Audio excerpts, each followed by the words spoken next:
오늘이 복된 부활주일 새벽입니다. 2000년 전 오늘 예수님께서 사망의 권세를 깨뜨리시고 생명의 부활을 하신 날입니다. 주님의 부활은 우리를 어두움에서 빛으로, 침묵을 찬양으로, 슬픔을 경외감으로, 절망과 탄식을 소망과 즐거움으로, 사망을 생명으로 바꾸어 주신 놀라운 사건입니다.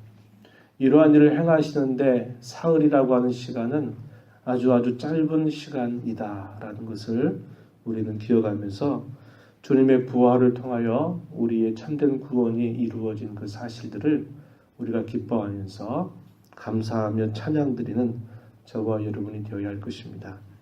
오늘 저와 여러분이 함께 읽은 이 마가복음 16장 제시되고 있는 이 말씀의 내용들은 예수님께서 이미 말씀하신 것처럼 제4일째 다시 살아나리라 하신 대로 주님은 그 이른 새벽에 일찍이 그 사망의 권세를 깨뜨리시고 부활하신 이 사실이 아주 분명한 역사적인 사실임을 우리에게 말해주고 있습니다.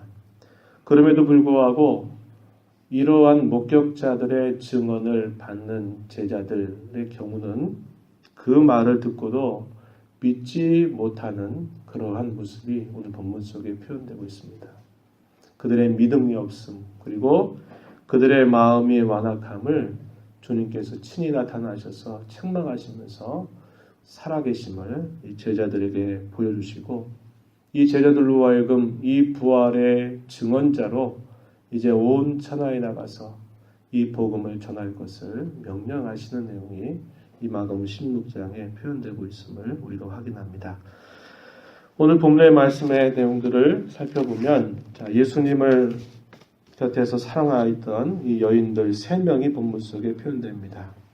안식일이 지나고 난 다음 해가 뜨기 전 예이른 아침에 이 여인들이 예수님께 바를 향품을 준비해서 그 향품을 가지고 이런 새벽에 무덤을 향해서 찾아갑니다. 그런데 이 무덤을 향해 찾아가면서 이 무덤을 덮어놓던 가려놓은 이 큰 돌을 누가 굴려줄 수 있을까 하는 그런 불안한 마음을 가지고서 이 여인들이 이 무덤 곁에 찾아가게 되었습니다. 그런데 눈을 들어서 보니까 벌써 그 큰 돌이 굴려져 있었다 이렇게 말하는 겁니다. 당시 종교 지도자들은 예수께서 다시 살아난다라고 하는 그런 이야기들을 했기 때문에 이 빌라도에게 요청을 해서 이 무덤문을 굳게 지켜달라고 했고, 그런데 다른 복음서의 내용을 보니까 이 병사들이 그때 졸음이 들어 있었던 것이죠. 그런 와중에 그 무덤의 문은 이미 열려 있었고 그 무덤이 열려 있는 상황을 보면서 깜짝 놀라게 된 것입니다. 그 안에 들어갔더니 예수님의 시신은 이미 없었고 거기에 한 청년이시 흰 옷을 입고 있는 모습을 보고 너무나 놀라게 된 것입니다.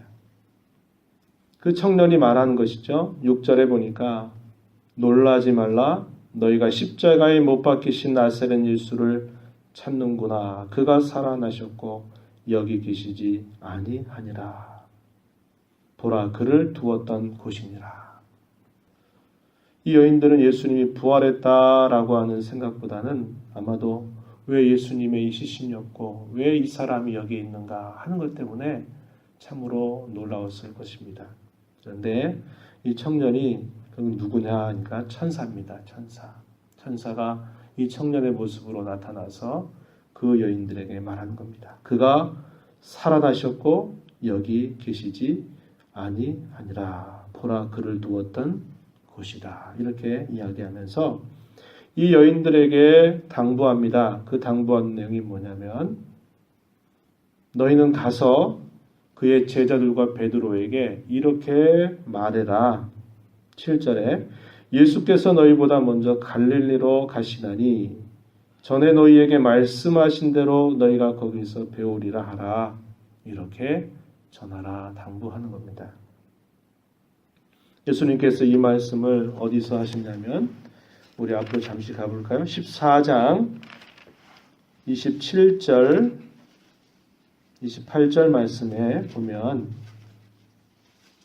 바로 며칠 전에도 이 말씀을 제자들에게 하신 것입니다.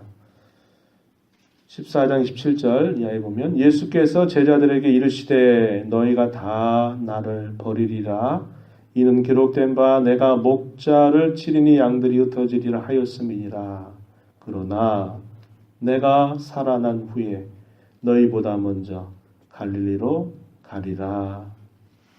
예수님께서는 분명하게 이렇게 제자들에게 십자가를 지시기 전날 밤에 제자들에게 말씀을 하셨습니다. 그런데 제자들은 예수님의 이 뒷말씀을 별로 귀담아 들을 수 있는 상황이 아니었을 거예요. 그들은 내가 죽는다라고 하는 그 말을 듣고서 우리도 다 주님을 따라갈 것입니다. 이렇게 말하기에 바빴고 예수님께서 내가 다시 살아난 후에 내가 너희를 갈릴리에서 보겠다. 내가 너희를 처음 불렀던 그 자리에서 내가 너희를 만날 것이니 거기로 오라. 이렇게 분명하게 이 제자들에게 말씀을 하셨었습니다. 제자들은 예수님이 십자가에 처형되는 그 일들을 볼 수 없어서 그 자리를 떠나서 도망쳤고 또 예수님이 분명히 죽으신 그 사실들을 보면서 어떠한 생각을 권했을까? 한편으로는 그 예수님에 대한 배반했던 그들의 마음, 또 한편으로는 어떻게 주님께서 이렇게 우리에게도 이렇게 떠나가시고 마느냐? 과연 우리는 앞으로 뭘 위해서 뭘 하면서 살아야 될 것인가? 하는 이런 시리와 절망감과 좌절감에 빠져 있고 한편으로는 그 배신했던 그들의 그 마음의 어떤 가책들 이런 것들로 가득 차 있는 그런 모습이었을 것입니다. 이 여인들에게 너희는 가서 바로 이 제자들과 베드로에게 이렇게 말해라. 주님이 살아나셨으니 갈릴리로 다시 가서 거기서 만나자 하셨으니 글로 오라. 이렇게 전하라고 하는 겁니다. 이 말을 들었던 이 여인들은 그 놀라움과 그 경외감에 가득 차서 이 제자들이 있는 곳으로 급히 달려가게 되었습니다. 그래서 그 제자들에게 이렇게 말씀을 전하게 되는데 이 말을 제자들이 믿지 아니했다. 이렇게 표현하고 있습니다. 자, 9절의 말씀에 보면은 그런 과정에서 주님께서는 7 귀신을 들렸다가 쫓아내서 치유받은 이 막달라 마리에게 가장 먼저 부활하신 주님이 그 여인에게 나타나셨다. 이렇게 소개해주고 또 그 사실과 더불어서 가서 이 천사가 당부한 것처럼 예수님의 부활하신 소식을 말씀을 드렸는데 자, 본문 10절에 가서 보면요. 예수와 함께 하던 사람들, 제자들을 포함한 말이겠죠. 슬퍼하며 울고 있다. 그랬습니다. 절망과 탄식, 그러한 마음 가운데 있는 그들에게 예수께서 부활하셨다고 하는 사실을 알리는데 어떤 반응이 나타납니까? 11절 보니까 듣고도 믿지 아니하니라. 듣고도 믿지 아니하니라. 이렇게 표현하고 있습니다. 그 후에 예수님께서 엠마오로 이 예루살렘에서 한 10여 킬로 정도 떨어져 있는 곳으로 이 두 제자가 예루살렘에서 엠마오로 가고 있는 중에 예수님께서 다른 모습으로 그 두 사람이 가는 길에 나타나셔서 그들과 대화를 하시면서 가셨던 일들이 있었죠. 엠마오로 떠나가는 그 두 제자에게 예수님께서 나타나셔서 예수께서 고난을 받으시고 죽으시고 다시 사신다고 하는 이 사실들이 이미 구약의 성경에 예언되었던 바임을 주님께서 하나하나 말씀을 통해서 그 제자들에게 알려주니까 그들이 그 말씀을 듣고는 깨닫게 되는 것입니다. 그래서 그들이 엠마오로 가던 그들의 걸음에서 또다시 그들의 발걸음을 옮겨서 예루살렘으로 다시 올라오게 되는 거죠. 그들이 와서 또 증언하는 것입니다. 두 사람이 13절에 두 사람이 가서 남은 제자들에게 알리었으되 역시 믿지 아니하니라. 우리가 길을 갈 때에 그분께서 나타나셔서 우리와 함께 동행하는 중에 구약의 선지자들이 예언하였던 그 말씀의 내용들을 가지고 예수께서 죽으시고 부활하신 이 사실들을 이야기해 줄 때 우리들의 마음이 너무나 뜨거웠다. 그리고 거기서 묵는 중에 이야기를 들어보니 그분이 바로 부활하신 주님이셨다라고 하는 사실을 보고서 감격스럽게 다시 예루살렘으로 올라와 이 제자들에게 이야기하였건만 이 제자들은 여전히 역시 믿지 아니하였다 이렇게 표현합니다. 그 이후에 예수님께서 11명의 제자가 모여있는 곳에 부활하신 주님이 또 나타나셔서 이때는 예수님이 책망하셨다, 꾸짖으셨다 이렇게 표현합니다. 14절에 보니까 그들이 믿음 없는 것과 마음이 완악한 것을 꾸짖으셨다. 왜요? 당신께서 살아난 것을 본 자들의 말을 믿지 아니하였기 때문이다. 주님이 누차 내가 다시 살아날 거다 이 이야기를 벌써 공식적으로 3번씩이나 하셨고 또 십자가를 지시는 바로 전날 밤에도 제자들에게 내가 살아난 후에 갈릴리에서 만나자 이렇게 이야기했는데 이 제자들은 그 말씀도 잊었고 예수님이 부활했다고 하는 사실을 목격한 그런 사람들의 이야기를 듣고서도 그 사실을 믿지 못하였다. 그랬더니 주님께서 나타나셔서 꾸짖으셨다 그랬습니다. 주님이 꾸짖으려고 하는 목적으로 나타나신 게 아니고 얘들아 봐라 내가 이렇게 이야기한 대로 내가 너에게 말한 대로 내가 이렇게 살아났다 라는 것을 그들에게 일깨워 주시려고 주님께서 11명의 제자들 가운데 나타나셔서 친히 부활하심을 보여주셨다 하는 것입니다. 사람의 마음이 절망과 어둠 속에 있게 되면 눈앞에 뻔히 드러나고 일어나고 있는 사실조차도 그걸 보고도 깨닫지 못하고 믿지 못하는 것이 우리 연약한 사람의 모습을 보게 되는 것입니다. 그럼에도 불구하고 주님께서는 그 믿지 못하는 자들을 향해서 벌하시기 위해서 그들을 외면하심이 아니고 믿지 못하는 그들의 앞에 나타나셔서 봐라 내가 이렇게 살아나지 아니했느냐라고 하면서 주님의 부활하신 증거를 보여주시는 사랑을 끝까지 베풀어 주신 것입니다. 그들을 향해서 이제는 주님이 말씀하시죠. 너희는 온 천하에 다니며 만민에게 복음을 전해라 이렇게 말씀합니다.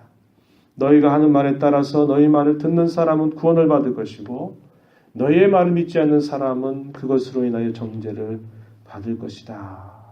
이렇게 말씀하시면서 그들을 부활의 증인으로 그들의 남은 생애를 살 것을 위탁하시는 말씀을 우리가 보게 되는 겁니다. 주님은 한결같은 사랑으로 이 제자들을 품으셨고 사랑하셨습니다.